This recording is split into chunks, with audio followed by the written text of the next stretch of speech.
start everything there that way. Distinguished guests, esteemed. It is a pleasure today for me to welcome Dr. Sheena Mason to be our distinguished speaker in the seminar series. It is very exciting. She's doing amazing work of great relevance to us as a discipline and to us as a society broadly.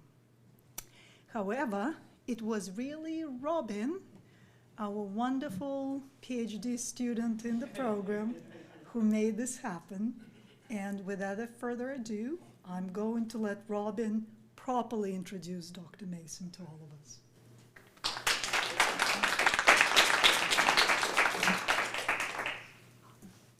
Students, alumni, guests, and scholars, welcome to today's seminar on human migration and DNA analysis, hosted by the University of Maryland's College of Behavioral and Social Sciences in collaboration with our Geographical Sciences Department. We are privileged to have Dr. Sheena Mason here to present research from her forthcoming book, The Raceless Antiracist. Before we begin, I want to thank Dr. Laboda and the UMD Geography Department, as well as Dean Russell and the College of Behavioral and Social Sciences for their sponsorship of this event. Before I continue, can I get a confirmation that they can hear me online?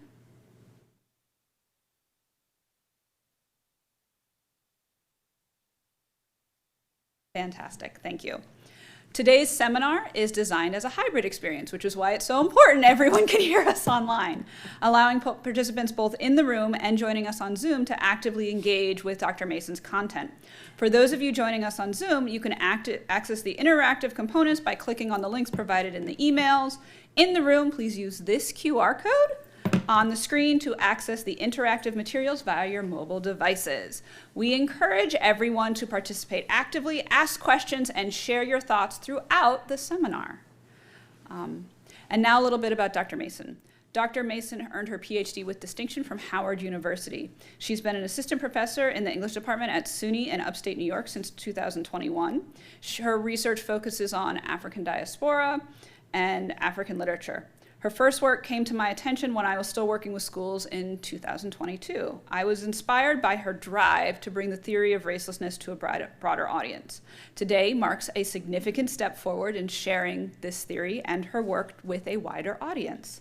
I want to first and foremost, before I hand it over to her, express my sincere appreciation and our appreciation to all of you for joining us today, whether in person or virtually. So without further delay, I'm honored to introduce Dr. Mason.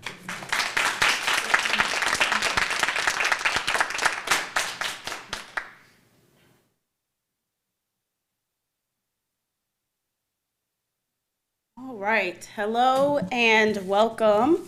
I would also like to reiterate the thank yous, the many thank yous that Robin delivered, and also extend my sincerest thank you to Robin Burnett herself. We've been engaging now online in the internet world for at least a year, and it's my very good fortune to be here with you all today, thanks to her interest in my work.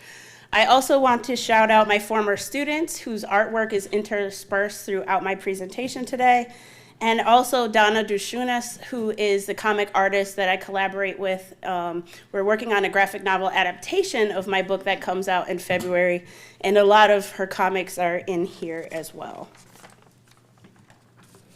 First, I would love to know where everyone is joining us from. So if you log into the app, you can drag a flag to where you're joining us from.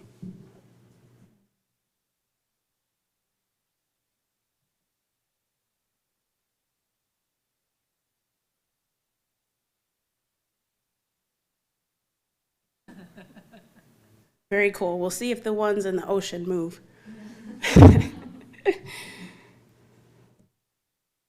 Excellent.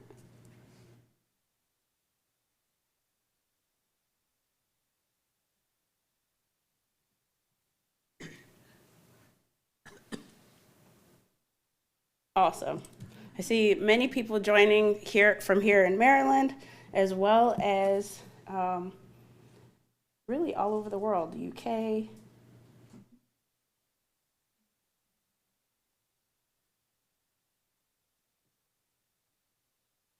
Beautiful. Now, a bit more about me. I've always been interested in, number one, understanding what racism and race are, and number two, and probably as important for me, how to actually participate in the solution-making efforts as it pertains to those things. As an undergraduate, I initially thought I would study psychology, and like many students, I decided to change paths to literary studies because I saw the ability to be transdisciplinary and interdisciplinary within literary studies to be the thing that my mind and imagination really needed at that time. So I shifted focus, and I focused especially on African American literature. And it's through my engagement with that literature at those very, very early stages that I read the novel Erasure by Percival Everett. That was a really formative moment for me because even at that very early stage, which was at least 20 years ago for me, I recognized that what Everett was showing us in that novel was that there's an erasure that happens with the imposition of this thing called racial identity. And I never lost sight of that conclusion or that in that line of inquiry. When I got to my master's degree at the University of Houston, I was pursuing that full force, studying everything there is to know about race and racism. And then when I got to Howard University as a PhD student, I continued that track and expanded it to study the Caribbean, to study Kenyan, Nigerian writers, like African writers, in conversation and alongside my study of African American literature. And what I fundamentally came to realize was that to undo racism, we must undo our belief in race. I haven't been the same ever since coming to that first articulation, really just a couple of years ago. So I have a question for all of you, and you can enter your response to the first question via the interactive element on the screen there. That question is, what is race? More precisely, describe race in one word. If you have to sum up race in a single word, what word would you use?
Another minute or so.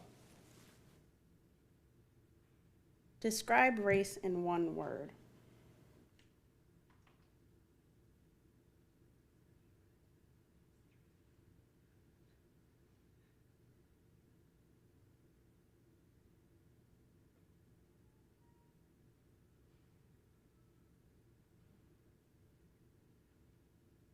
For those of you who have successfully come up with that one word, I want you to now think about what we should do with race and why.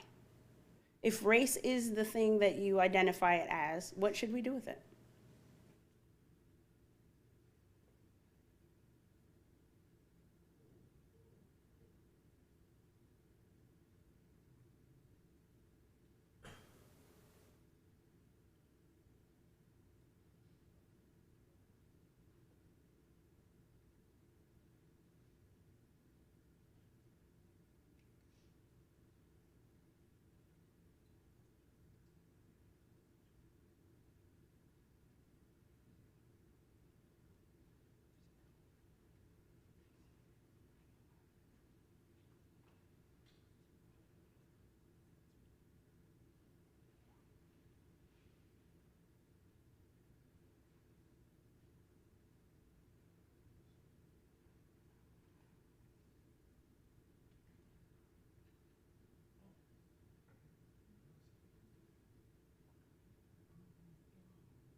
Now, if you're still toiling over how to respond, I understand, because I've been toiling over the same questions for decades. But I want you to keep in mind your responses, even as tentative as they might be, as we proceed together. And I want you to consider the following question. Have you been thinking about race in a way that reflects a sort of unreality, in a way that actually helps to uphold the problem of racism as opposed to uprooting it? One analogy my students often use is that of the Matrix. By the end of our time together, I invite you to decide for yourself if you think that we are in some sort of matrix as it pertains to this thing called race and racism. And if so, do you want to get out? If you're familiar with the movie, you can take the red pill or the blue pill, right? Which pill are you going to take? And if you want to get out, do you want to help other people out? And perhaps more importantly, or more to the point, how can you help other people get out of the matrix? I also invite you to answer the question on a scale of 1 to 5, with 1 meaning strongly disagree and 5 meaning strongly agree. Do you sometimes feel that we are in a matrix of sorts as it pertains to public discourse? Let me know where you're at. Can you reiterate the scale? 1 is strongly disagree, and 5 is strongly agree. Thank you.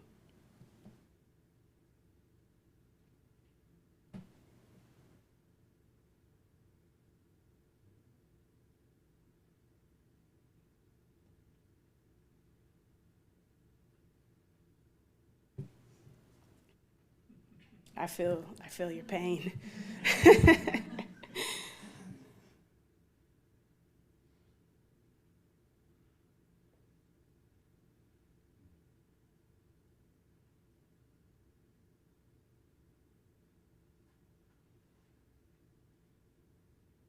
Now, as much as I recognize the importance of not defining what one is doing or saying by saying what one is not doing or saying, there's inevitably an elephant in the room when it comes to engaging with any of my ideas. So I want to address those up front.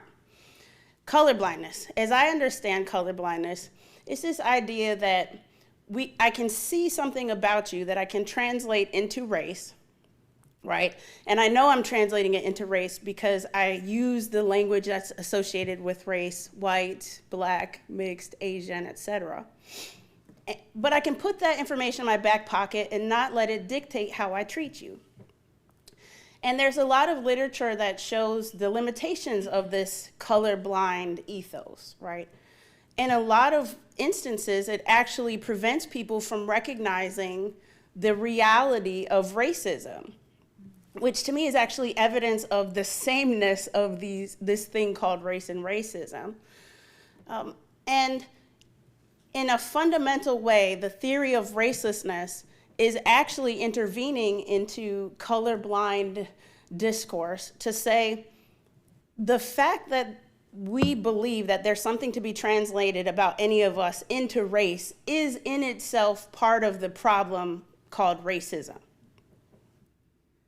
And because it's part of the problem, typically on a subconscious level, right, I see colorblindness as actually continuing to reify, that is, uphold the problem of racism, because the presumption of the realness of race is still there, and then falling into the trap oftentimes of ignoring the reality of racism. And the theory of racelessness, I'm not doing any of those things, right? I'm calling attention to what race actually is, and at the forefront, I'm calling attention to racism by extension.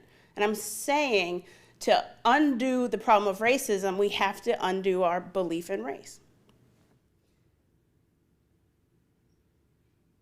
So raceless antiracism, as I'm now calling it, also known as the theory of racelessness, is a framework. That means it's a lens, it's a worldview of sorts for analysis that illustrates how the undoing of racism requires the undoing of our belief in race. The idea that humans comprise of different, that is plural, races, and the practice of assigning race to human beings, which is called racialization.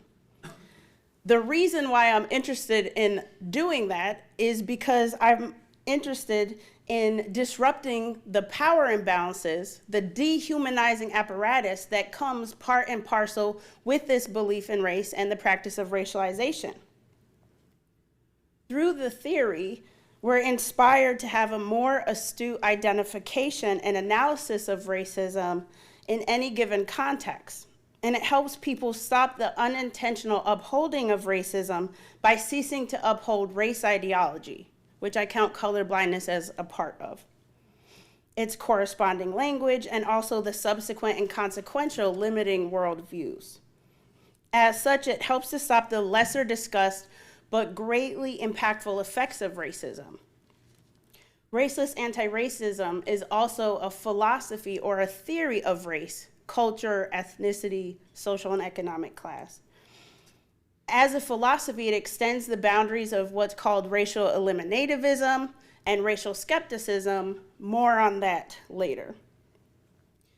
The transcendence of our current philosophies of race actually allows us to recognize our individual and our collective cultural and ethnic pluralism, which is a prerequisite awareness that leads society toward embracing cosmopolitanism, where every human is rightly humanized, not racialized or ethnicized.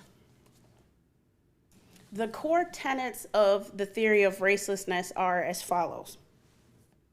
Our belief in race and practice of racialization are meaningful because racism and valuable aspects of humanity hide behind what we call race.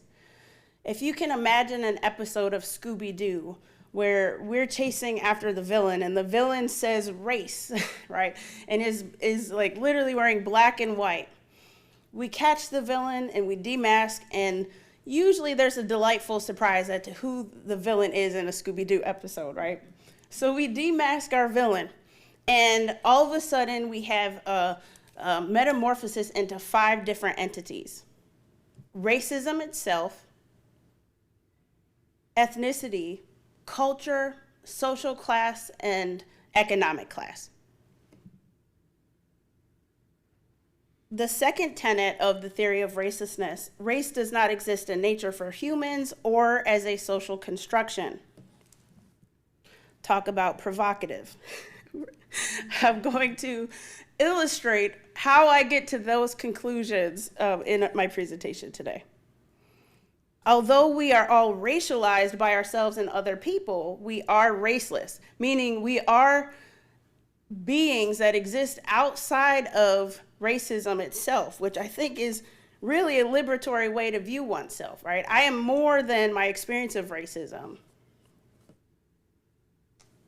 And racism is a social and or economic class hierarchy of humans based on the belief in race, the practice of racialization, and the subsequent reinforcement of the various power imbalances that come as part and parcel of the belief and the imposition of race onto humans. In the US, the hierarchy places people who get racialized as white at the top and those racialized as black at the bottom. Racialization is that process of applying an inescapable hierarchy to humans. Racism does not exist everywhere in the same way, or as some philosophers say, race does not travel. And finally, and perhaps most critically, we can overcome racism. Through the theory, I define race, racialization, anti-racism, and racelessness in the following ways. Racism, that is race and racism. When I hear someone talk about race, inevitably I'm translating what they're saying to communicate something about racism here. They're either trying to emphasize the causes or the effects of racism.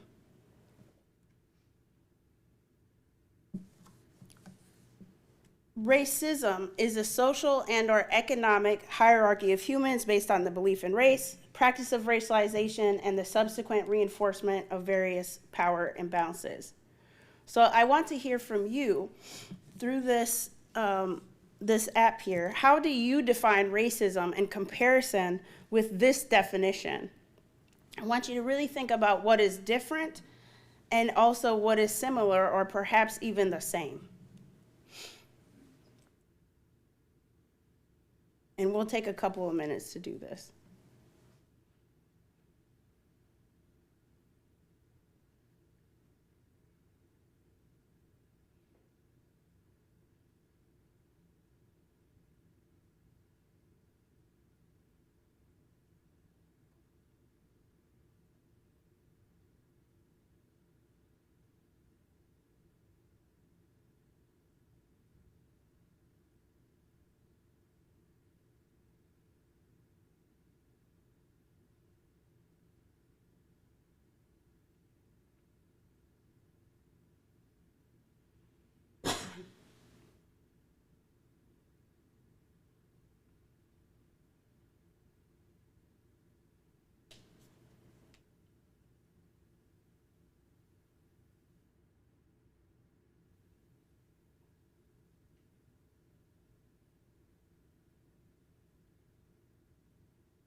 Yes?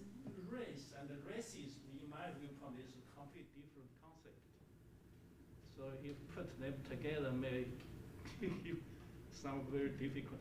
Here is racism. Okay. Oh, I'm asking for your definition of racism in the traditional spelling. Yeah. Yes.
About another minute.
Now, racialization, hopefully a word you've heard before.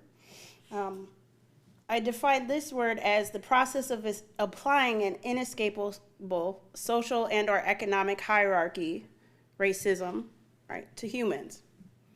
Now, if you've heard the word before, how do you tend to define the word racialization? And if you haven't, what educated guess would you have made about the meaning of the word before hearing from me?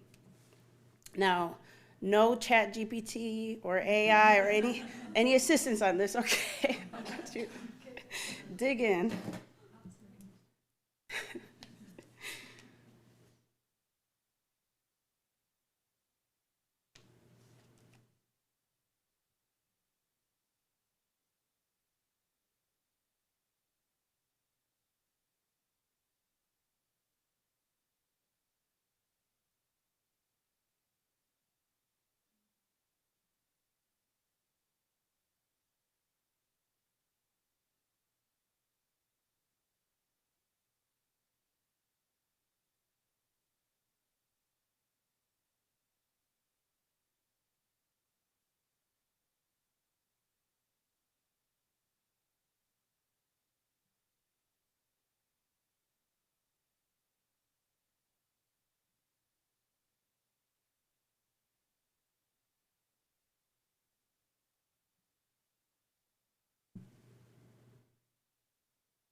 Another minute.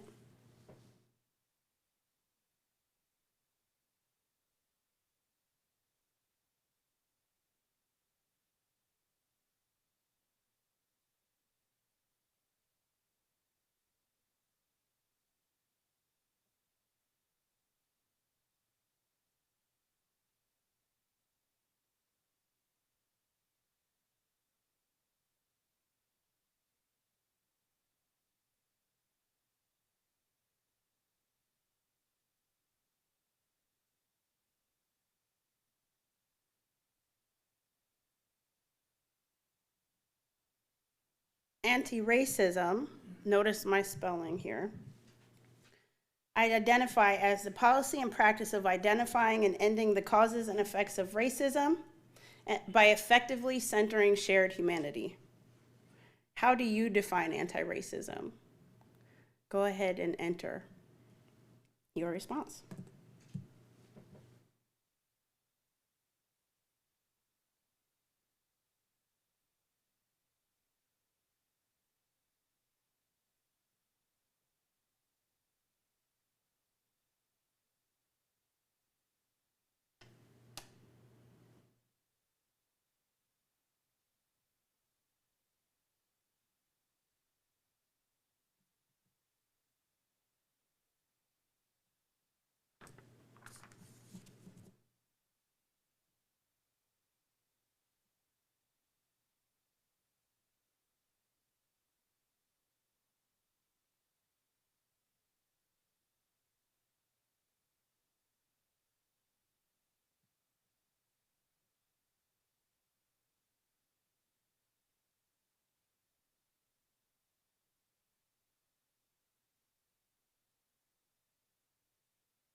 Another minute.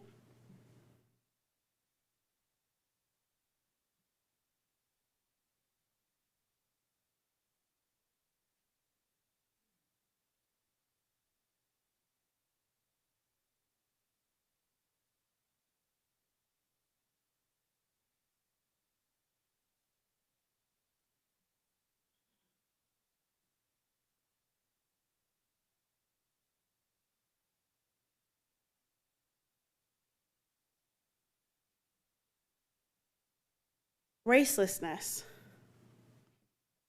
how I define it, is skeptical eliminativism. In short, it means that there's an absence of the causes and effects of racism for me. And this is how I define it through my theory. Generally, how have you thought about racelessness before today? Feel free to enter your responses.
Today, I'm giving you an introduction to the knowledge and philosophies that underpin and inform the theory of racelessness, with special emphasis on my forthcoming book, The Raceless Antiracist. The primary tool of the theory is what I call in my first book, The Race Translator. I've since updated the language to call it the Racelessness Translator. The translator is an analytical tool. In other words, it's your mind that enables us to translate what we presume is race or racial into culture, ethnicity, social class, economic class, racism, or some combination of the five. And oftentimes it is an overlap. In the first book, really from start to finish, I demonstrate how the translation of race language in African American and Caribbean literature fundamentally is translating itself into racism, that the causes and effects of racism are being signaled or signified in particular types of literature, and it's up to us to be able to properly translate that, as opposed to thinking that what's being presented is race or racial, which is the typical mistake that a lot of people would tend to make. To end racism as we know it in the US, we must do this difficult work of properly translating racelessness. That will then expose us to the reality of what race really is. It's racism hiding its face, a seemingly permanent social and or economic hierarchy of humans based on our belief in race, practice of racialization, and the hoarding or deference of power. This is not a matter of mere semantics or rhetoric. It is a matter of recognizing that these hierarchies and choosing to forge a better path forward for all of us without racism is possible. Anyone engaging with raceless anti-racism learns and practices these types of translations with an eye toward clarity of language, thought, and behavior. So we are going to practice translating race, thereby uncovering racelessness. You have two ways of participating. You can use this interactive app to underline, highlight, circle, engage with the text in whatever way you see fit, to show me which words in these articles and headlines strike you as the most critical to understanding the meaning of the headline and the article.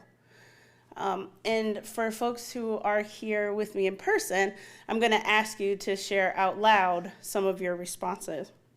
So let me illustrate before we really dig into this. This first headline here, when race is relevant in headlines and other news literacy lessons. What might you assume the article would be about, right? If you see this headline pop up on your social media feed, what would the article be about? Well, for me, I can make a safe guess that it's probably about racism, right? It's about teaching the history of racism. It's about honoring and recognizing the current realities of racism. It's something like that. In addition, it could also be something being said about culture, right? possibly American culture, depending on the country, right? That the language of culture would sound different. But because we conflate race with culture, there's a way in which I could see an article being about teaching Black history, right? Something to that effect, right? In the second headline, Jackie Lambie walks back support for Pauline Hanson tweet as race row continues. That is the first time on the first try I pronounced row correctly. I just pat myself on the back. I would, again, do that same kind of translation, right? The word race is there, and my mind is going to lead me toward believing that the article undoubtedly has something to do with racism, historical or contemporary, right? So let's take a look at some of the content of the article for the second headline that I just read out loud. That starts here on the right side of the screen. And let's see, is my translation correct? Jackie Lambie has walked back her support for Pauline Hanson in a war of words over the Queen's death that has sparked accusations of racism. Lambie now claims she did not agree with the language used when the One Nation leader told a fellow senator to piss off back to Pakistan, but continued to blame Green Senator Maureen Faruqi for disgraceful comments about the Queen's death. On Friday, Faruqi, the deputy leader of the Greens, expressed condolences to those who knew the Queen, but said she cannot mourn the leader of a racist empire built on stolen lands, lives, land, and wealth of colonized peoples. So indeed, the shorthand for talking about the racism that's contended in the article gets, before our eyes, changed to race in the headline, right? And again, for me, this is evidence of the sameness, the undeniable interconnectedness of race and racism, which is how I come to define and spell racism how I do. But the limitation of this continuous conflation and mistranslation actually helps to naturalize our belief in race and thereby our practice of racialization, which again helps to continue and maintain the power imbalances. And so in some ways I hear myself talking, I'm like, this is almost too simple or something. Like I don't know. It's being a self-critic, you know. And yet time and time again, we do this type of shorthand and translation all the time. And when we want to talk about the problem of racism, we talk about it in the language of race. And then it's this cyclical cycle, a pernicious cycle of continuing what was never meant to humanize humans, right? What the invention of race as we know it in any given human context is inevitably attached to the attempted subjugation and domination of particular groups who are deemed less human, if human at all. And so this type of translation becomes really critical. And as part of the theory, this type of translation helps more people meaningfully, productively grapple with the reality of racism by giving them a way to translate it. That it's, in other words, it's not a part of my essence or your essence that's being critiqued or criticized on the table, right? That there are external forces and factors at play that fundamentally require us to believe in race, require us to practice racialization, and for most good-hearted and good people operating from good faith, falling into the trap of unintentionally upholding it, right? Whether through persistently upholding race ideology or colorblindness. Now, I invite you to let me know of this second clip here, which words stand out to you and why, and how do you translate the content of this article? And I'll go ahead and read it out.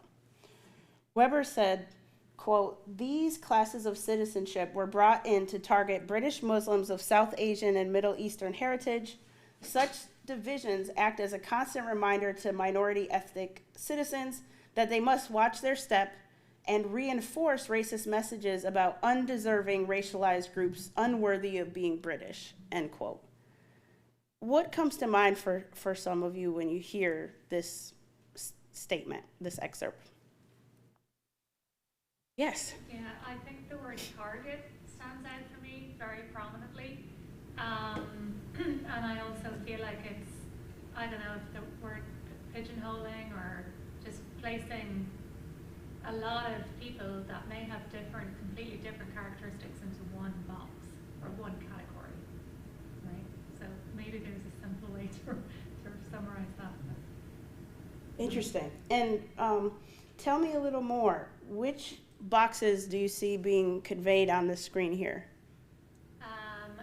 I think, well, you know, country or, well, these are kind of consonants, but, you know, country of origin, and also class, of course, because and that's written there, in fact, classes of citizenship.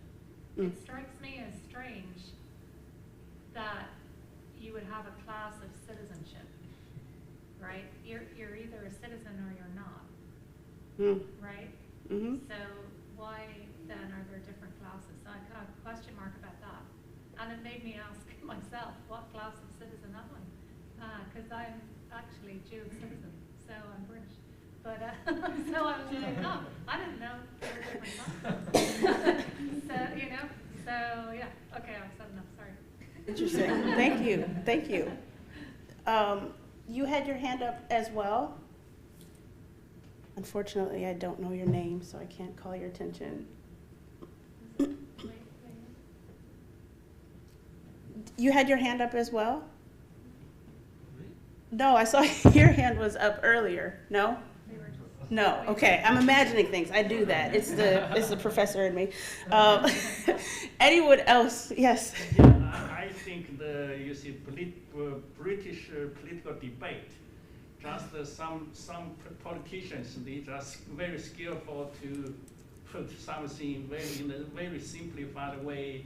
You see the polarization of the population. So here, I think the key word is Muslim and the Pakistan or this kind of Southeast Asia. So they would love to put, for example, India, not Muslim. It is excluded. It's a target. So it is a very kind of political motivation behind the use this kind of as an excuse. Yeah. Absolutely. Yeah. Yeah, there's a lot of literature that's done on how race is a political system. Dorothy Roberts most recently, Elaine Locke 100 years before her. There are a lot of people who philosophize about race who recognize that they're intertwined with the political systems in whatever context, right? And here it's a particular way. There it's in England, I would say it's a particular way. It's just different language that's attached to it, right? Anything else stand out to you that hasn't been said? Underserving. Undeserving, yes. Yeah. Thank you. Yes. Yeah. Yes, it's a trap. It's a matrix. So, regarding this excerpt, right? In the United States, race, political system, indeed, I would change the language to say racism is a political system, indeed, or at least it's part and parcel of our political system here in the United States. There is this idea that to be American is to be so-called white. And so notice that in the last sentence, unworthy of being British, there, no racialization, no language about a different type of religion or any religion, right? The presumption is that if you're British, you look a particular way, you sound a particular way, you participate in culture a particular way, usually in a homogenizing way.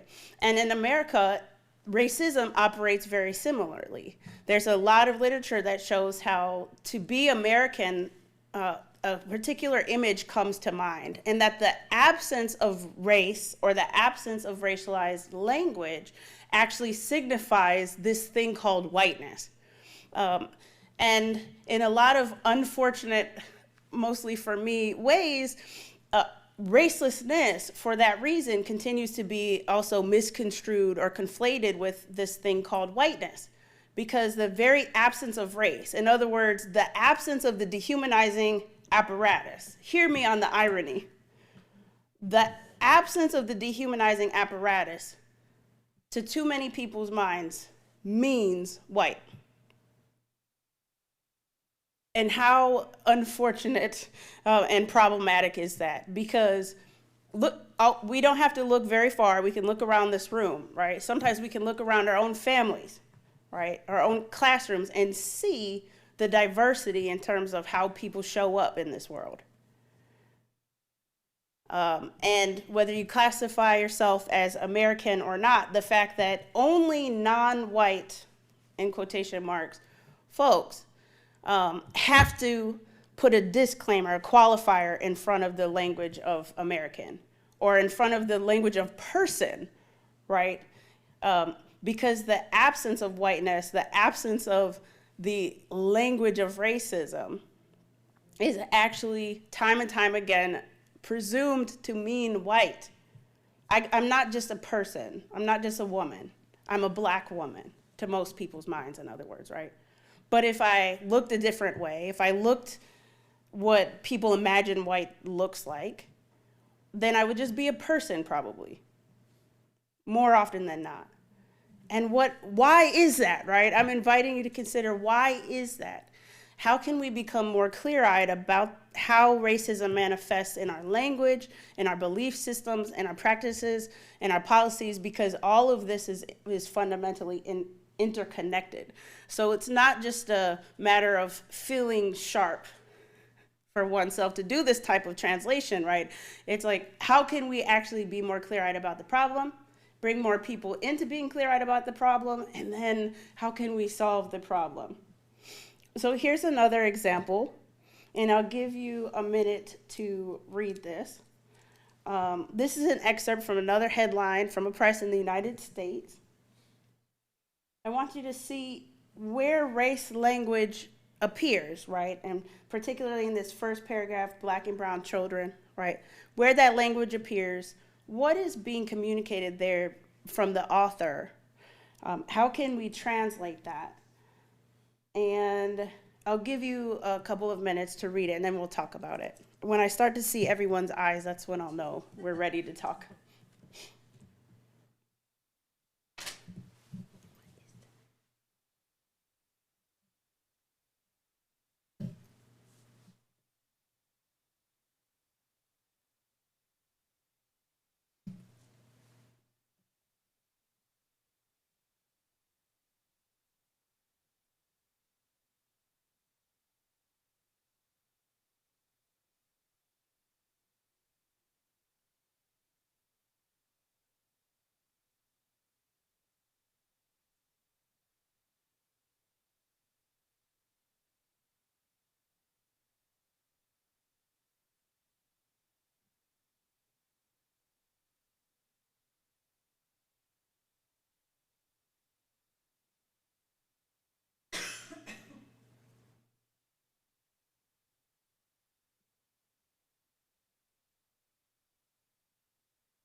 All right, let's talk.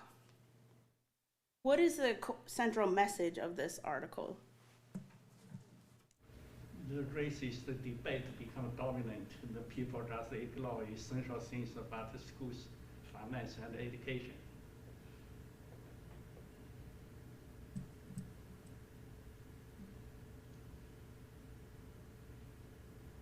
Anyone else? So one of the people online said, translating black and brown to mean non or not white, where white is viewed or conceptualized as the default identity. Extra credit. Yeah. So caught up on race, the initial intent was jeopardized, race as a distraction. Yeah. Interesting. Mm. Yeah, when I read this article, and every time I read the article, I recognized, and somebody highlighted it here, perhaps even more than one person, they were drawn into the state's battle over how race and history is taught in public schools, right? So this signifying of black and brown children, somebody's extra highlighting it now. That's funny. The signifying of black and brown children and the battle over history, how history is taught, and more precisely over how the history of racism is taught, right? And on the one hand, I recognize how we get to the point of using this type of language to talk about these problems in our society. On the other hand, I do wonder if this like default to whiteness, as an online contributor mentioned, actually helps to underscore, underline, emphasize, reiterate the problem of racism in ways that, again, are often unintentional. Because why is it that the history of racism is only important to children who are racialized as black and brown? They meant the word community to be singular, or is there one black and brown community? Or is there Yeah, one for that's each? understood. It's a little confusing. Yeah. I'm not sure what the person's trying to say. But there suggests somebody else, like outside, right? What do you think, Tade? I think they think there's one for black and one for brown. I think it was an accident, but I think it's actually funnier that way, that there's just one community. Yeah, I think it is supposed to be singular because you've heard the acronym BIPOC, right? Black, Indigenous, People of Color, or Person of Color. The way that people mobilize against racism tends to be in conjunction with other people who are ostensibly mobilizing against the same thing. So I think you could interpret it either way. I often give each race a community, there's a gay community, like each thing gets its own community, right? You said the gay community does? Yeah, like, It's there's always- LGBTQ+, sorry, right? Sorry. Yeah. No, I'm saying that's the entire community, yeah, but that gets one, that's one, each race gets one, right? So usually I feel like they give each category gets one community. I think in this instance, Maybe, yeah. it could be interpreted both One ways. school. That's a good point. If it's one That's school, they essence probably, yeah, proprietary yeah, public you're right. school. No, yeah, if it's one school, Yes, one school. then it's probably one community. They're together in the struggle and the battle against racism. So you discuss you see finance, education, almost important topic for this school, what you diverse, Yeah, you're right. into Good point. destructive way, yeah. Part of the limitations of this type of language, though, when talking about an important topic like racism, actually just played out before our very eyes, right? Sometimes the very language does distract us from the central message that I'm conveying here, right? That there's a problem, right? That racism is real, that there are a lot of problems attached to the manifestation of racism, including but not limited to the battle over how history is taught, which ostensibly shouldn't really be a battle, right? History is history. But we know that humans are humans, so we're subjective. We're writing the history, so there's subjectivity. We know that in certain places are still using outdated textbooks, right? Because we'd rather do that than change what we teach. And I know we're using outdated textbooks because we're still teaching elementary school students that race is biological. So all of these problems that we're pointing out and asking about in the context of this excerpt are critical to engage with, acknowledge, recognize, right, and fundamentally work through, so that we don't get distracted from the entirety of the problem of racism, right? There are a lot of different moving components, not just limited to the presence or language of race that naturalizes the category itself ostensibly. The other thing I want to point out about this article or the excerpt is the capitalization of the word black. Somebody tell me, why have we started in recent years to capitalize words like black?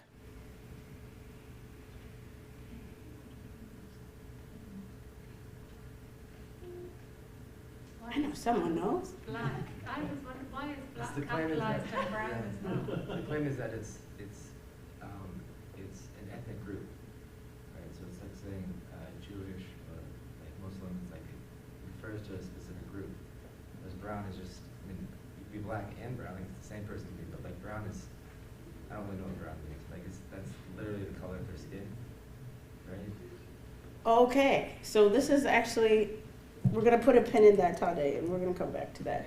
Yes, Robin. So one, Cindy Hamilton said, like Italian or Polish, you capitalize black because it is due to the way you would write someone is Italian or someone is Polish.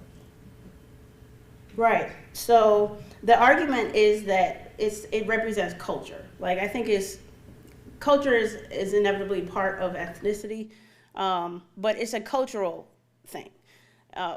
And to my mind, the limitations of that comes down to all of the things that we're talking about in this session today, right? That if there's also something racial that's being presumed behind that language, that's part of the problem.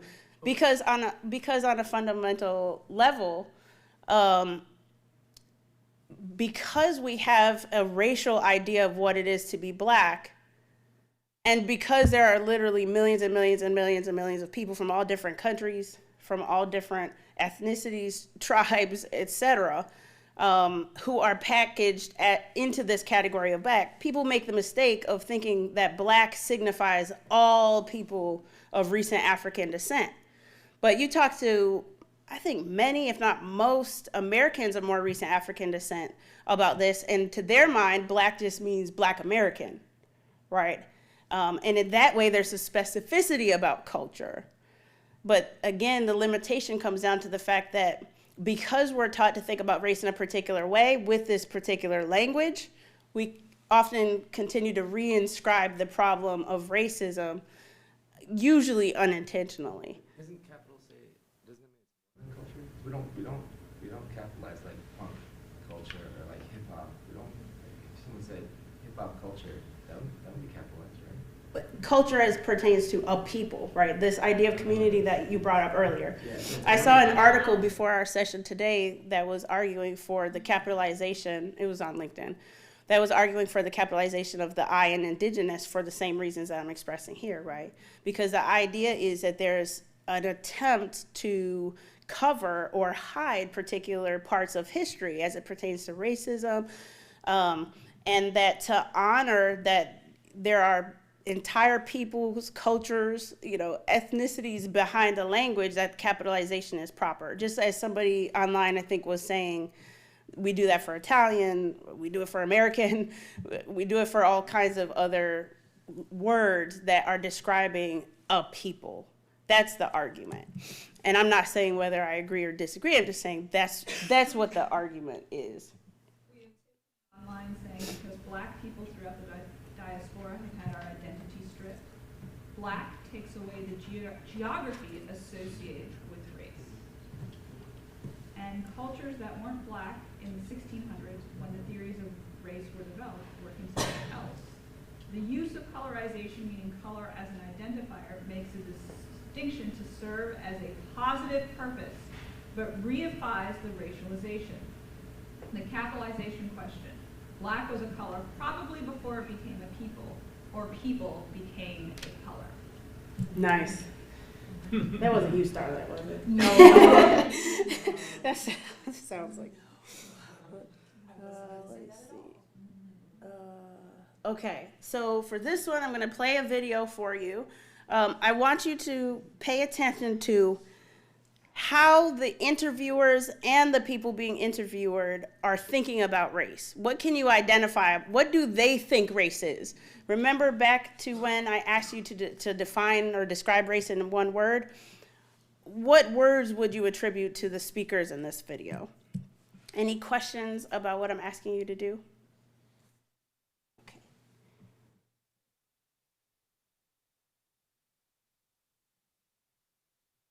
And now our next guest, the Heart. You all right? Yeah, fine. Good, good. Began life in Germany as a light-skinned blonde girl, making headlines around the world when she had injections to change the colour of her skin. Over the past 2 years, Martina Big has radically altered her appearance in order to become a black woman.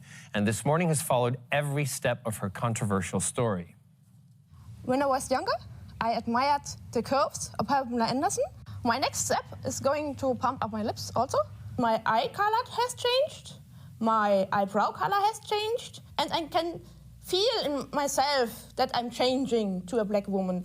I like the curves of black women, and I want to get them step by step. Well, Martina is here now alongside her new husband, Michael, and good morning to both of you. Thank you for joining us here today. So, I mean, you look at the difference there. I mean, we have been following your story, and you were never comfortable with your natural appearance, the one you were born with. I liked my natural blonde beauty, but also it's like tuning, if boys get a new car, they start tuning, and then they say, oh, it's a nice result, let's find a matching piece, and then it's going to be more and more. And if you see the car they got and they have now. So it's a work in progress. Yeah. But what was it that made you realize that you wanted to change?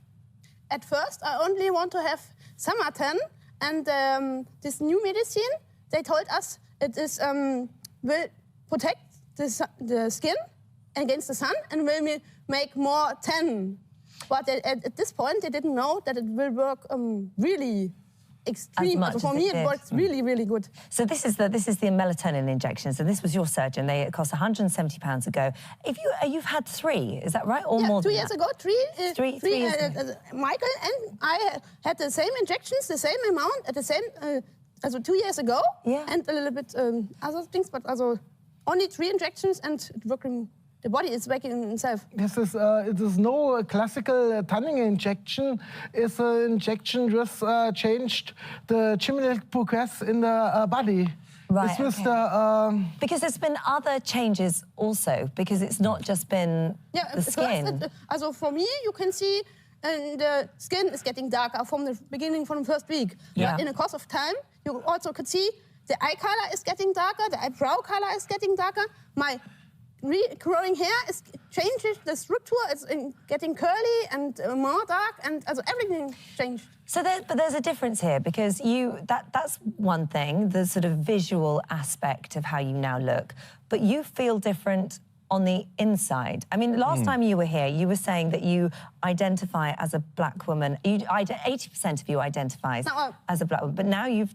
It's really 100%. I'm really sure. But this is what I'm saying. Yeah, I so changed how do you identify? From white to black, but the problem is it is hard to I can clearly feel that I'm black, but it's really hard to find the right words to explain people who are not involved. That was what I was asking you earlier. That's what I meant. What was it inside you that made you say, I identify as a black woman? What brought that about? You can't describe that.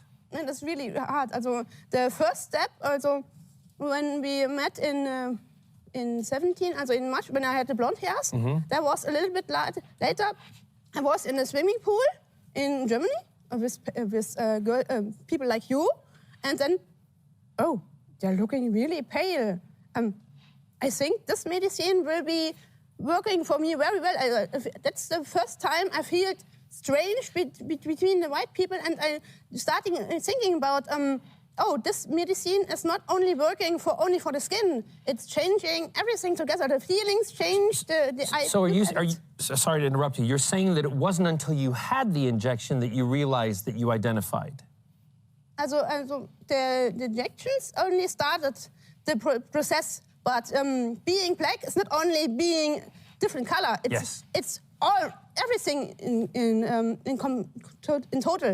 For example, when I go outside now, I'm getting in touch with the dark people much easier, and I have a lot of stuff.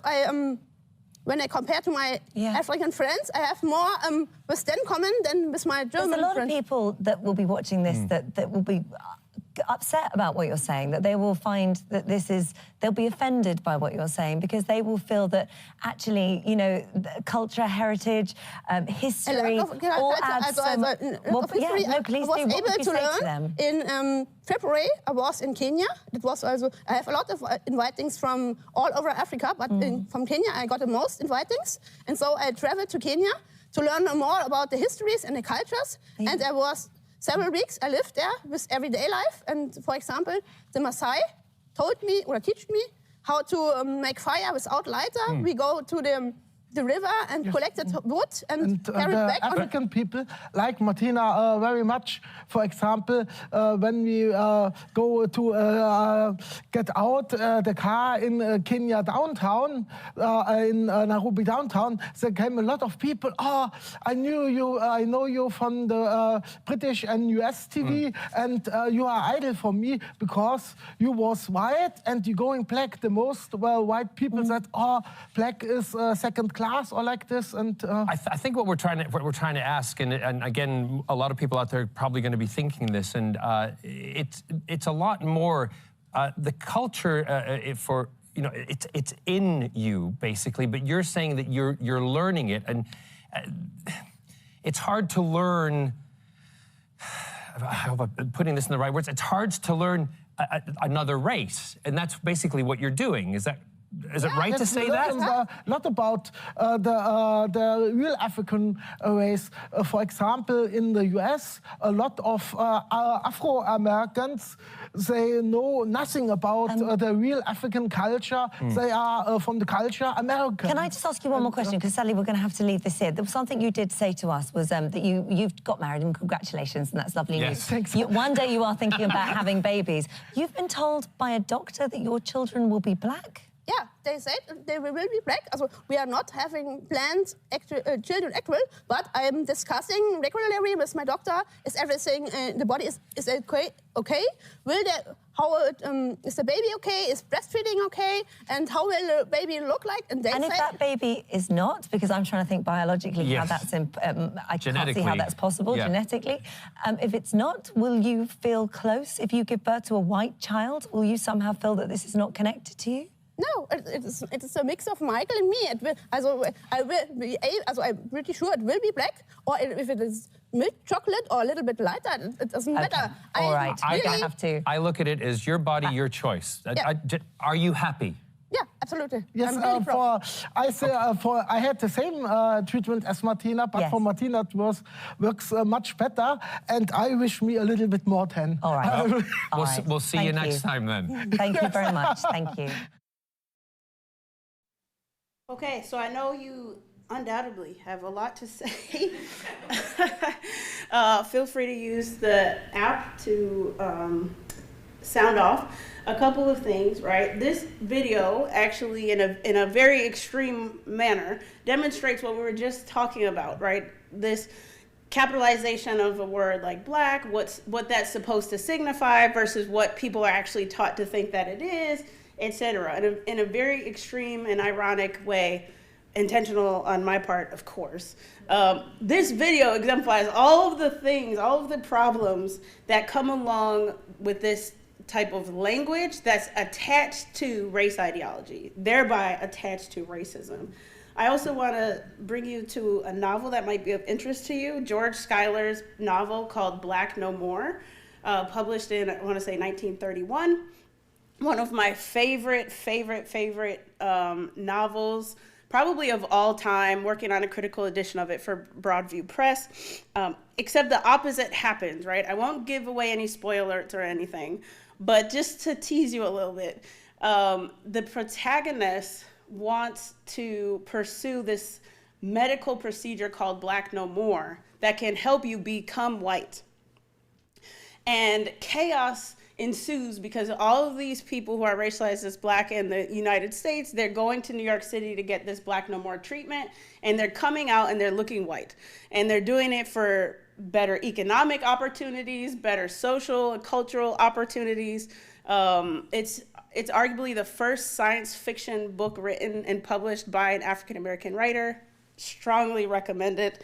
And very foreshadowing, in a way, 100 years later almost, that this is how we're thinking about race, even if not to this extreme. So talk to me, right? What kinds of beliefs were expressed here as it pertains to what race is? Cindy said she is constructing race literally. Yes, sure.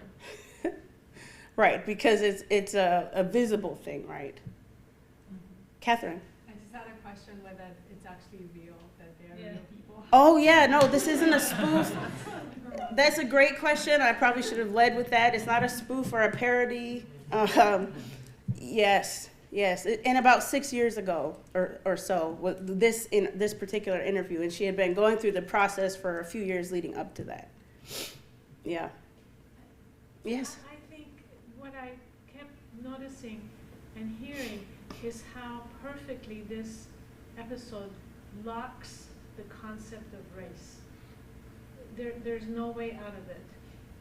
Tell me more. And that was so disturbing. Oh, tell me more. What do you mean by locks the concept of race? You know, you can't relate to another human being. You can't understand another culture. You can't, I don't know, empathize. You can't sympathize. You can't have compassion for another human being just because they're a human being. It just locks you into this area that unless you become me and I become, there's no way, you know, that we can cross our humanness together. Yes, that's brilliant. So James Baldwin talks about race in this very way. He talks about how to so-called white people, so-called black people are Martians, they're aliens, right? They're living, even if on the same block, they're living an entirely different life and experience, right? Because there's this idea of the black experience, and oftentimes people fall into the trap of thinking the singular black experience, right? So there is a very real way in which what Baldwin expresses about race and race ideology in American society is coming through here, right? Because one of the interviewers, I wrote it down, he said, culture is in you. We're not born with culture, just an FYI, we're really not. And also he said, and it's hard to learn about another race because it's in you. In other words, there's an essence to it. And that sounds a lot like believing that race is indeed biological. And many of us in this room might recognize that it's not biological. But if we don't, we think it is because our society is set up to keep us in the matrix of race ideology, to believe that indeed it is biological, it is an essence. Race then dictates one's culture, and one's culture is then inevitably constrained to one's race.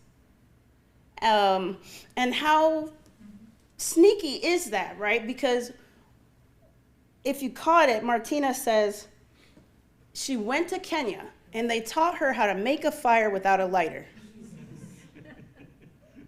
I'm glad y'all could laugh about it. I laugh too to keep from crying when I say this stuff. I laugh a lot. I felt that in my spirit. I wanted to cut. I felt that in my Because spirit. it was the putting on.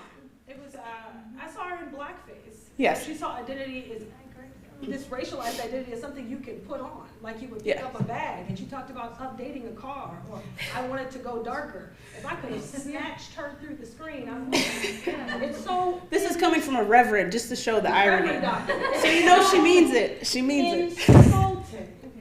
Yes. That you could think that someone's entire being could be put on. Yes. That who I am, the substance of all that I ever will be, is skin deep. Yes. Unbelievable. That if you just change the way you look, you could be me. Yes. And be so for real. And be so for real. And she thinks she's complimenting people that she views The as whole time, as like black, she right? said chocolate, didn't she? She said milk chocolate, right? So she's Not fetishizing food. it. She's fetishizing it, right? What it is to look black. Come on. And when I talk about race and racism being the same thing, and why I spell racism in the ways that I do, because inevitably there are beliefs that all of us have about each other that are attached to race, ideas about race, that we connect with culture. As a so-called black person, you might hear that you're talking white if you sound like me, for example. Now, what's on the other side of that belief? That there's a way to talk black. And further, what does it mean to talk white? Well, usually people mean articulate, educated, literate, right? So to talk black then is the antithesis, the opposite, presumably, in our imaginations of what it is to talk white, to sound or talk illiterately, to be uneducated, right? To be primitive, which came up for me when Martina said, I went to Kenya and I learned, they taught me how to make a fire without a lighter. Like there's underneath the surface, right? I mean, that's a skill I would like to learn as well, but the point is, that's not the point. The point is that she attaches that kind of thing to black culture, right? And she inevitably believes that all African people, when they talk about African culture, there are many people recently from the continent of Africa who would throw their hands up in disbelief and probably disgust at the idea of this thing called African culture, right? They're like, right. Be specific, right. All right, because there is no African culture. Right. So from top to bottom, right, boxing it in so that we are fundamentally alien from each other.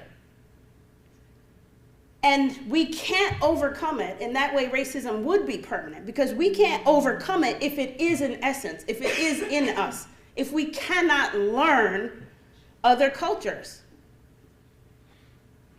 What is that, Martina? No. Well, all of them were illustrating this way of thinking about racism and thereby perpetuating this fallacy, the pseudoscience, right, that ultimately was there at the invention of race ideology as we think of it and use it in this country. And that is the work of Racelessness Translation. But a critical part of the translation is also being able to identify philosophies of race, which is what we also just practiced. So within philosophy, there are specialists who philosophize in race. I am a philosopher of race. One of my dissertation members is a philosopher of race. We collaborate. I'm so grateful to him, Dr. Jacoby Carter. If you're out there, thank you for opening my mind and my imagination. Philosophers say that there are 6 philosophies of race, and that each of us hold 2 philosophies, one from each category, even without having the language to say, this is my philosophy of race. 3 of the philosophies answer what race is, and 3 speak to what you think should be done with race. So take a moment to drag the thumbs up icons to the categories that you identify with here, right? If you used a word along the lines of biology, right, then you're going to drag your thumbs up to hereditary. And I also want to make clear, right, the language that I have on this screen is not the language that philosophers of race have created to describe philosophy of race. This is my terminology that I made to help more people understand more completely what the philosophies are and how they're different. For the 3 that speak to what race is, right, we could believe that race is hereditary, meaning it's biological. It's found in nature. We could believe that it's synthetic, which means that it's a construction. It's a social construction. We hear a lot of people say that race is a social construction these days, right? It's synthetic because this jacket cannot be found in nature, okay? I can't go out and find it. Somebody has to make it, so humans made it, right? So it's synthetic. And then the 3rd category that answers what is race, imaginary. If race is imaginary, that's not the same as saying it's synthetic, because this jacket You're not imagining it. I can confirm for you it's real. I'm wearing it. It's real, right? I can feel it. I can describe it. We could feel and describe it differently, but it's still real. For it to be imaginary, it does not exist, not in biology, not as a construction. And that's the first meaning of the theory of racelessness. For me, we're all raceless, meaning fundamentally, we're all human. Okay? But we imagine that race exists. But just because we imagine it as a skeptic, that doesn't make it real for me. Racism instead is the construction that produces and requires the illusion of race. In that distinction, to a skeptic, it matters. And then for the three categories that speak to what we should do with race. So the first is preservation. We should keep it. Usually, preservationists are going to be naturalists. We could reform it. Reformers are usually constructionists about race. They say race is synthetic, but it's still real, and therefore we should just reconstruct, refashion how it operates in our society to do less harm than it currently does, right? Or you could be a terminator about race. You could say race is something that should be eliminated. And eliminativists, such as myself, that's the second meaning of the theory of racelessness, recognizing that it is aspirational. Racelessness is aspirational. To be on the other side of the causes and effects of racism, that's aspirational. Something that we have to work toward achieving, because currently we're not there yet because of how people think about race. So terminators are usually skeptics, meaning they believe race is imaginary. So which combination best reflects your philosophies of race? I see a lot of participants giving the thumbs up to synthetic and reformer, as well as terminator, and also a lot of skeptics in here, full-blown skeptics, which I can appreciate. I want to say too about skepticism and eliminativism. So my forthcoming book pushes the boundaries of what philosophers of race have said up until this point about how people think about race and what they think we should do with it. But one of the important things to note is that you can be an eliminativist. You could want to terminate race, whatever it is, for a variety of reasons. I know a lot of people, many in this virtual and physical space, who just say, listen, race is incoherent. Like, it's hard to define. You can't even, you try to define it and then you just stick your foot in your mouth. And for that reason alone, we should just get rid of it, because it doesn't actually help us understand ourselves or each other. My eliminativism, however, comes from my journey to skepticism, my journey to viewing race as truly imaginary and recognizing that the construction is racism itself. That, for me, is my motivation to undo our belief in race and our practice of racialization. Race isn't and has never been just skin color or phenotype, any of the things that we translated, right? If that were true, then race would have a true biological basis that causes disdain, indifference, or adoration in people. Race would be the cause for racism. But in fact, race isn't skin color or phenotype. DNA, it's not culture, or whatever you want to call race. In Reflection, Race and the Human, Charles Mills, a philosopher, posits that race, whether formally designated as such or not, generally comes to signify the fully human and the subhuman, whether genuinely within the human community or outside it. The subhuman is actually not human at all. Race often reflects the belief in race, our practice of racialization, and the subsequent power imbalances that result, which is how I came to define racism and spell it in the ways that I do. What presents as race is reflective of the causes and effects of social and/or economic hierarchies and the dehumanization that's required to maintain and create those hierarchies in the first place. In the Raceless Antiracist, I apply the theory of racelessness, and I illustrate how, more often than not, race translates into both the causes and effects of racism itself. Thus, when I say that race doesn't exist in nature or as a social construction, I mean that black and white, when applied to humans, do not exist outside of racism. And that the process of racialization, the process of applying race to human beings, does not actually make people into the thing that is being applied. Race, according to Mills, puts into question the full humanity of the stigmatized group. And when best understood, our imposition and presumption of race results in our sometimes unintentional upholding of the hierarchy, a dehumanization of one another, and undoubtedly ourselves.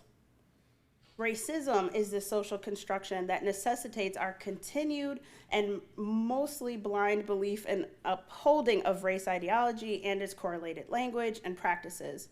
We just continue to fool ourselves that race isn't what it is by talking about it in the language of skin color or culture or heritage, as one of the interviewers said.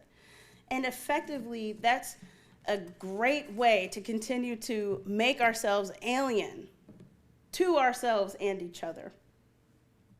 In every context, racialization arises out of the interaction of a group with another group that it dominates and assigns a racial identity for the purpose of continued domination.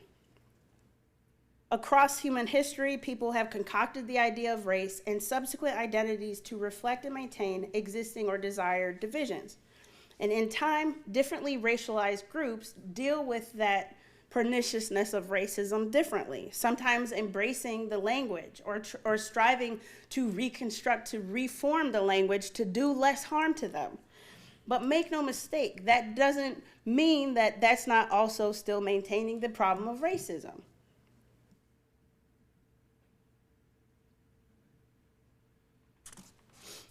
The United States has been reconstructing or reforming the meaning of race since before it became the United States, in fact. Before the American Revolutionary War of 1775 to 1783,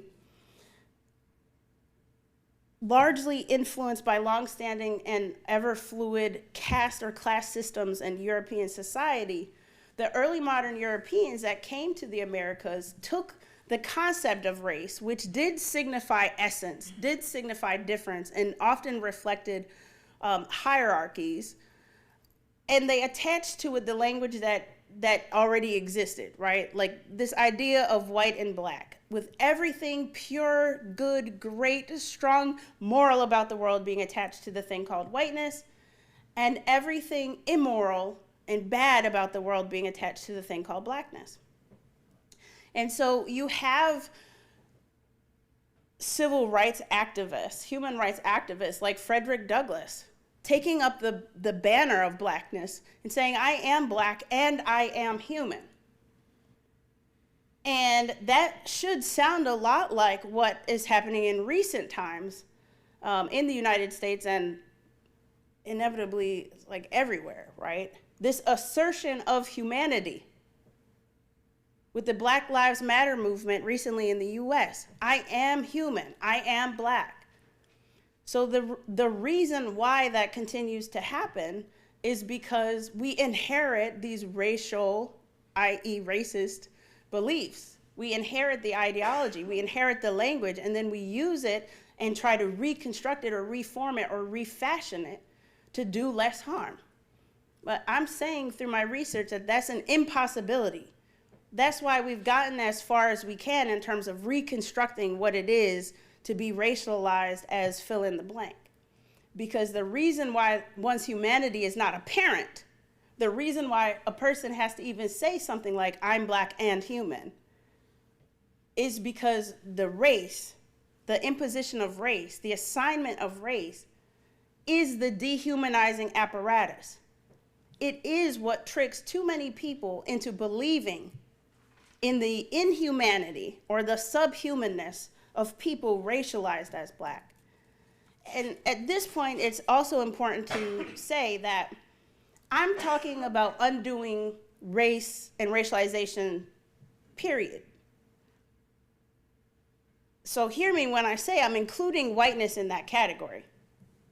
Unfortunately, because of the invisibility of whiteness, right? A lot of people hear me talk, and also I center the thing called blackness. Is, you know, it's what I study, right? It's my passion. People hear me talk and think I'm only talking about eliminating the category of black or something to that effect. But whiteness has to go probably first. Probably first. And I'm also not advocating to just replace the language of race with other words, because that's only going to get us so far. Then we are just reforming what racism looks like, right? But still maintaining it. And in my book, I offer from top to bottom the language, the kinds of ideas, the kinds of discourse, the kind of pedagogy that can bring us into the future without this thing called racism, and without falling into the trap of just replacing one type of racism, which looks this way, with another type, like the kind that exists in England, as was demonstrated in the earlier screens, for example.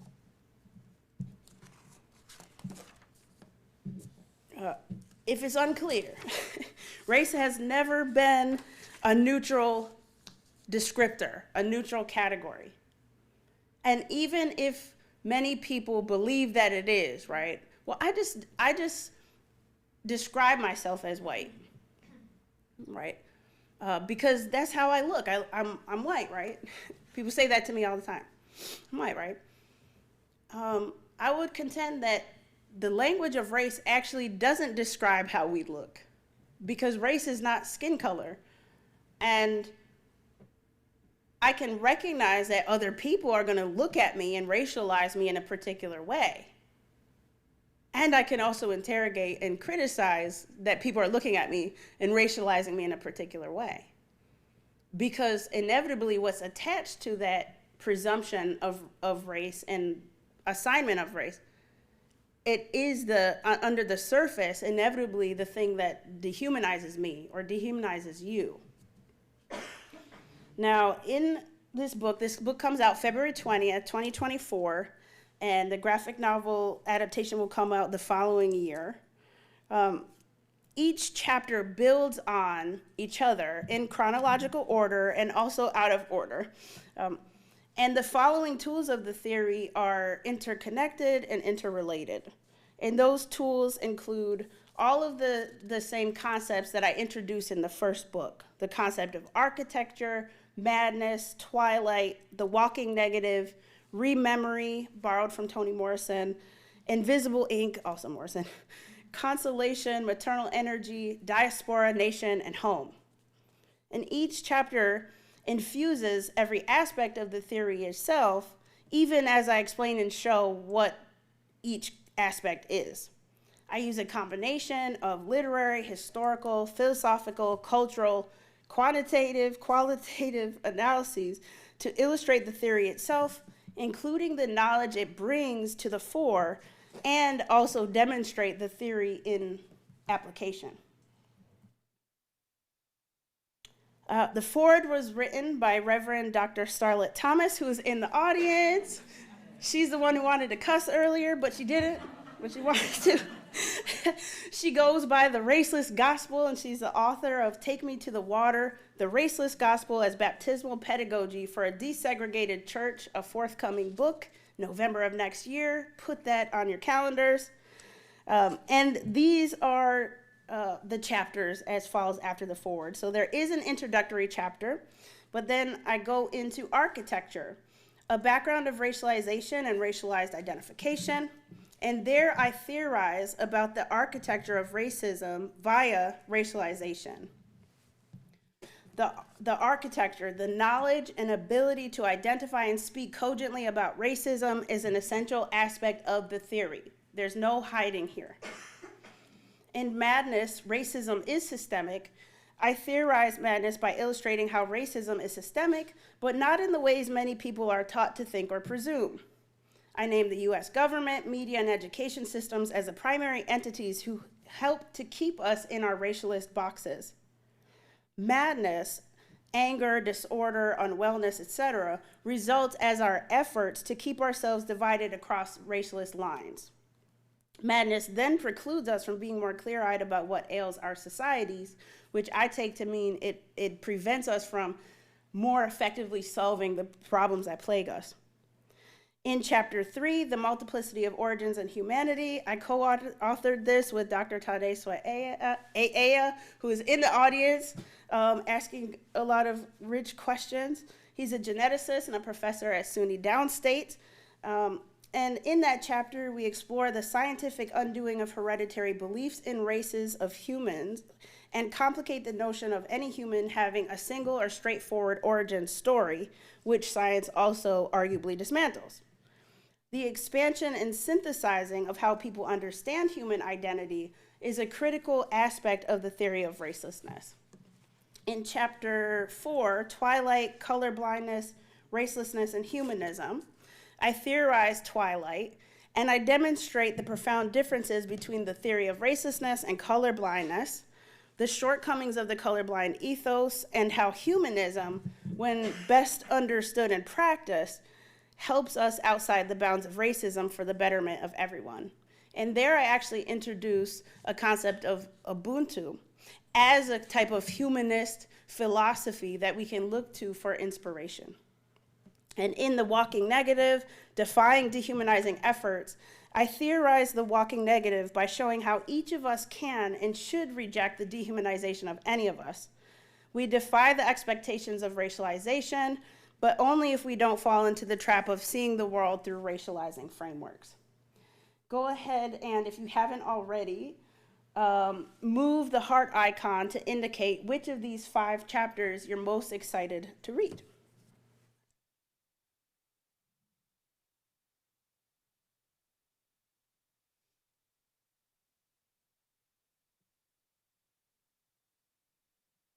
And in chapters 6 through 10, Rememory, Unity, Healing, and Reconciliation, I theorize rememory, the practice of fully knowing and understanding one another, and the complexity of history toward making a better future for everyone together. I introduce Unity, Healing, and Reconciliation, which I call UHR, as that which helps people serious about anti-racism and diversity, equity, inclusion efforts, but dissatisfied with the seeming ineffectiveness of both, to be effective. And Invisible Ink, Synthesizing Seemingly Separate Experiences, Identities, and Histories, I theorize Invisible Ink by weaving histories and experiences to illustrate that which is specific and that which is universal, and how both can help us unify, heal, and reconcile. But we have to be standing staunchly outside of racialist paradigms. In Consolation and Maternal Energy and Love, I theorize consolation and maternal energy and their role in helping us do this. And in Diaspora and Nation, Reimagining America, I theorize my philosophy of diaspora and nation. And in Home, Stop Racism in Its Tracks, I theorize home, a place outside of and beyond racism that all of us can thrive in. And in the conclusion, Use the Theory of Racelessness, I discuss where we could go from here together. Undoubtedly, this book will challenge your belief and knowledge systems, as it should, because I do think that's the point of education. And I invite you to stay the course. I've experienced the best types of growth when I felt very uncomfortable and have pushed myself well outside of my comfort zone, which, to be candid, my own journey has done. Like, I cried tears, the first articulation. To undo racism, we have to undo race, and I'm crying in my mentor's office like, but I'm a Black woman. But I was making the mistake of attaching everything I love about myself to race and to race language. And it wasn't until I freed myself from that conceptual error to recognize that the reason I came to that conclusion in the first place is because none of those things have to do with race, especially if you're talking about positive stuff. Like, race is a thoroughly pernicious category. And so I want to share some words of a former student with you about the theory of racelessness. She wrote, "The theory of racelessness is not as scary as it may sound." It makes you shiver, right? It is scary. Racelessness pertains to you identifying as having no race. But the theory in which it is situated has a profound implication, much more than race or what it means to be racialized itself. In removing your race, you may assume that you are removing your culture, history, your past, ancestors, and the community in which you are situated now. But this is simply not true. In fact, you are more so embodying your individual characteristics that represent your culture in its truest sense, instead of some watered-down version of it, which race does. Race waters you down to an arbitrary category that does not account for your true family and your true history. It brings you and those who may physically look like you to this one simplified narrative that doesn't even account for a fraction of who you are, what you think, or what you believe. This brainwashing process seeps into us individuals and makes us miscategorize ourselves, which is always way more powerful and dangerous. I want to invite you to get more information about my forthcoming book by scanning the QR code here, and also keep a lookout for further publications and resources, including an e-learning community that I'm building with support of a fellowship from the Mercatus Center, and that's going to launch the first course in the spring, which I'm very excited about. This is the conclusion of my formal presentation, and at this point, I would love to welcome your questions. Thank you.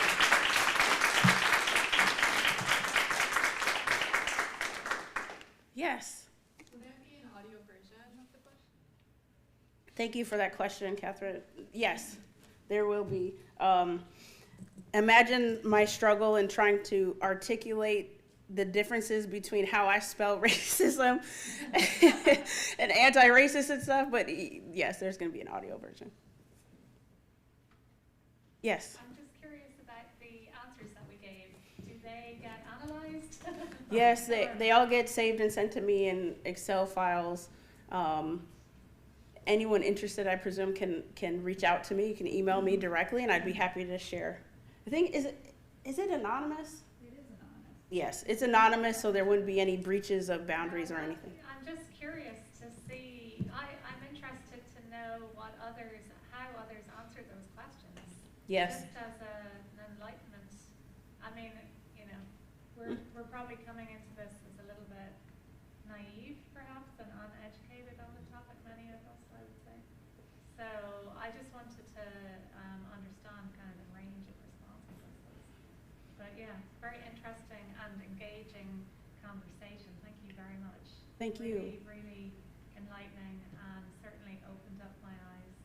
Thank you. I feel like I definitely... I'll take it. Give me Yeah. my flowers. No, I- My students don't do this in class, so praise me. No, it's just sort of, it's like you mentioned at the beginning how, you know, is it just semantics? And I have to admit that I wondered that before coming into the seminar. Are we just going to argue about the meaning of a word and the dictionary definition? It's much more than that. So I really appreciate that. Thank you for recognizing that. Yes, it's so much more than language for me. Yes? Yeah, okay, thank you for the presentation. That's great. You know, I really learn a lot myself. But from this practical point of view, that, you know, particularly based on my own experience, that, you know, most of the race and, you know, all the definitions I really learned from my history book. You know, of course, you know, something that the culture, of course, that also influenced, but really a lot of knowledge that's really got from the history book. So I'm wondering, what are the implications of your book to the, you know, changing of our history book? You know, I agree that, you know, a lot of history books, they are out of date. You know, they should be updated, you know, and but again, you know, it seems like we are heading to a new direction, how to redraw the history book, how to interpret a lot of things. So that's my question. Yeah, thank you. Yes, thank you for that question.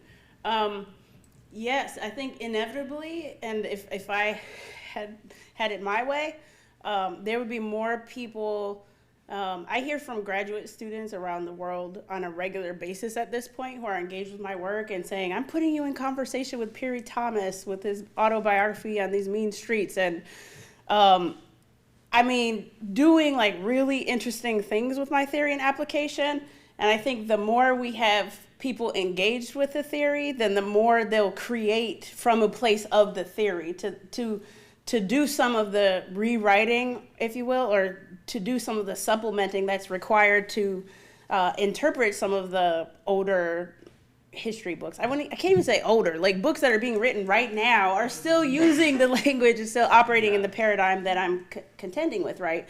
But I think if we think of the theory as a lens, as a tool that we can offer first and foremost, I think, young children, right? Instead of teaching them to be in the matrix, how can we teach them to be outside of the fishbowl, to study the fishbowl, the parameters of the fishbowl, the pH balance in the fishbowl, and the other chemicals that are in there, right?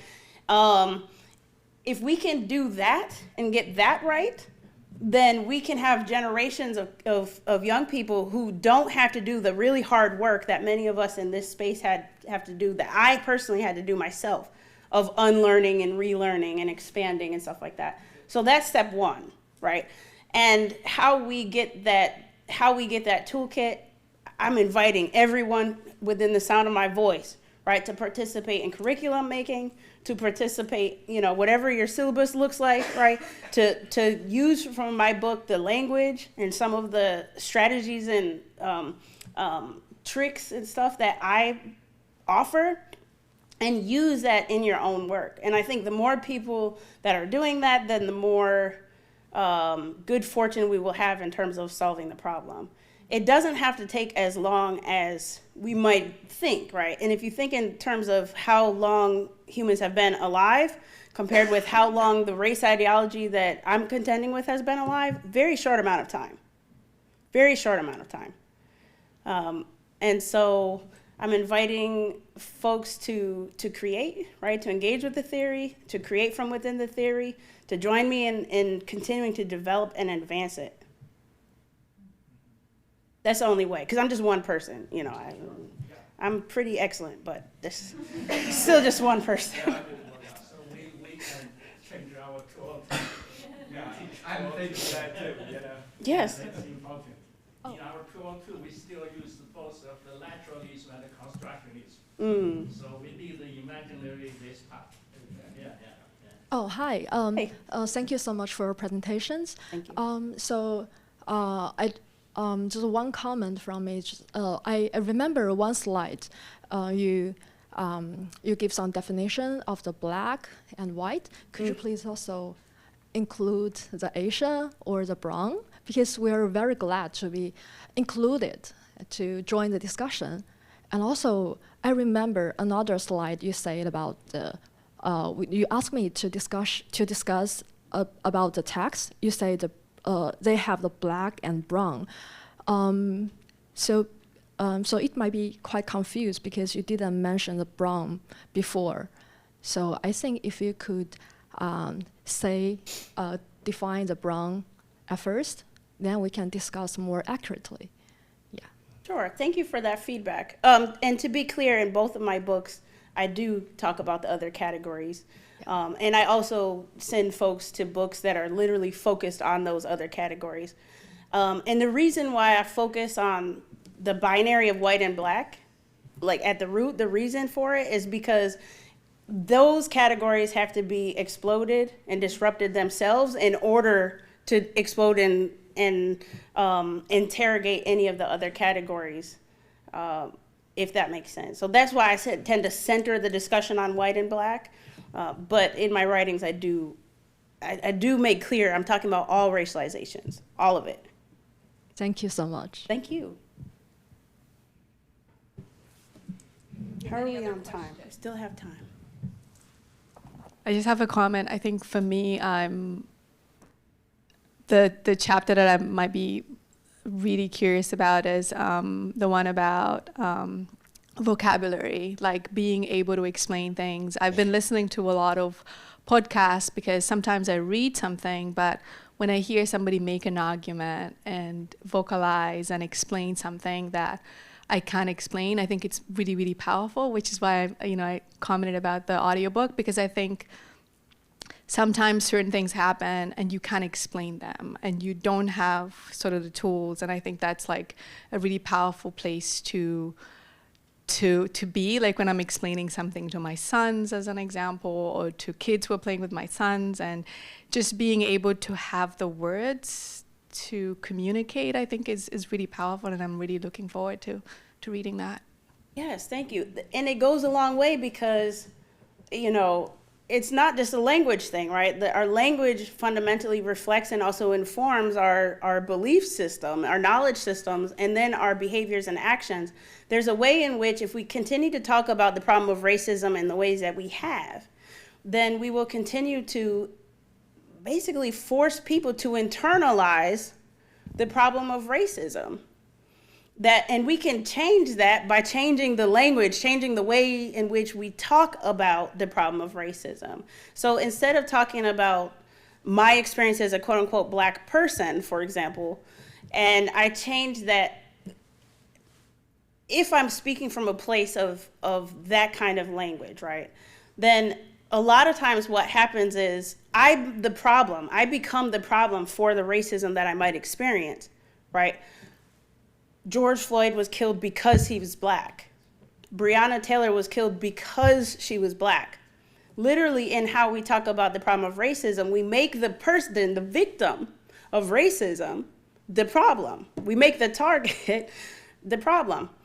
But if we shift that to say, George Floyd was killed because he was seen as a racialized Black person or something, because Derek Chauvin, even more to the point, because Derek Chauvin saw him as a racialized Black person and acted on that racialization, right? Changing the language makes not George Floyd the problem, but Derek Chauvin the problem, and more pointedly, the ideology that's there that's creating the action of the problem in the first place. And that for me, I have children. How old are your sons? 6. Twins? I have triplets. And they're 4 years old, and they're the loves of my life. 2 boys and 1 girl. My boys are identical twins. And I'm thinking very deeply about how do I explain to them mommy's work? How do I explain the history, right? I know what they're going to hear in the classroom because I'm not naive, right? So how am I going to respond when they come home and say, my teacher says I'm Black or something like that, or what does it mean? What does that even mean, right? All of these kinds of conversations. And I'm thinking about the liberatory lens in which I want to gift them. I want them to be able to see the problems at an age-appropriate level without internalizing the idea that they are the problem. And even if we did that alone, even if we made progress with that alone, I feel like some of the effects of racism that are lesser discussed when I talk with social workers, psychotherapists, and so on, these are some of the problems that inevitably come into fruition as we age, and it doesn't have to be this way. And it doesn't have to be this way. How are we on time? We have 1 minute. Yes. I think I read one of your papers. When you write about race, There's a microphone. Oh, sorry. Okay, I'm sorry. Is it maybe in one of your papers when you said that it's good to say the so-called race? Is that right? Did I understand? That would be very helpful if you could elaborate on that. Yes. So for folks in the audience, this is, you might have sat in a chair where the workbooks are not. So before you leave, just come to the front of the room and grab one. They're right on the chairs. But I have on the last page the now what. And I address that very thing, right? Other ways to center humanity through our use of language include racialized as, or I put the person first now and I say a person who gets racialized as fill in the blank. Or I can say a so-called Black person or a so-called white person, nominally Black or nominally white, in name only, right? It's signifying that there isn't an essence here. That is something else that's happening. If we use these kinds of linguistic strategies, then we can help ourselves, help each other more effectively center the human first, which is why I advocate for these changes in language, which wouldn't take too much. It's not as quick as saying simply an Asian person, right? It doesn't roll off the tongue as well, right? But if we stop using shorthand to talk about what we mean, then we can start to make some progress, perhaps. Thank you. I think that's all we have time for. I know we have a hard stop at noon. I want to extend my deepest gratitude to all of you for joining me today, and I hope this is the start of a conversation. Find me on Twitter. If you search for my name, you're going to find me. Go to my website, Theory of Racelessness. Email me. I'm open to dialogue, collaboration, questions, feedback, all of the things. Oh, and to that end, I do have this slide here, which if you just leave it open on your technology, you can give me such feedback after our session today. Yeah. Thank you. Thank you.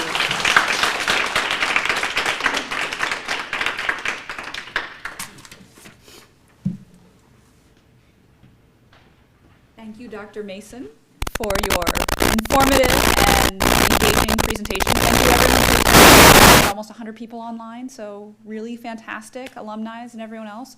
For all of you online who asked lots of great questions in the chat, I will make sure they get to Dr. Mason, and we will make sure that we provide a public answer to those questions. Thank you again. Have a great afternoon.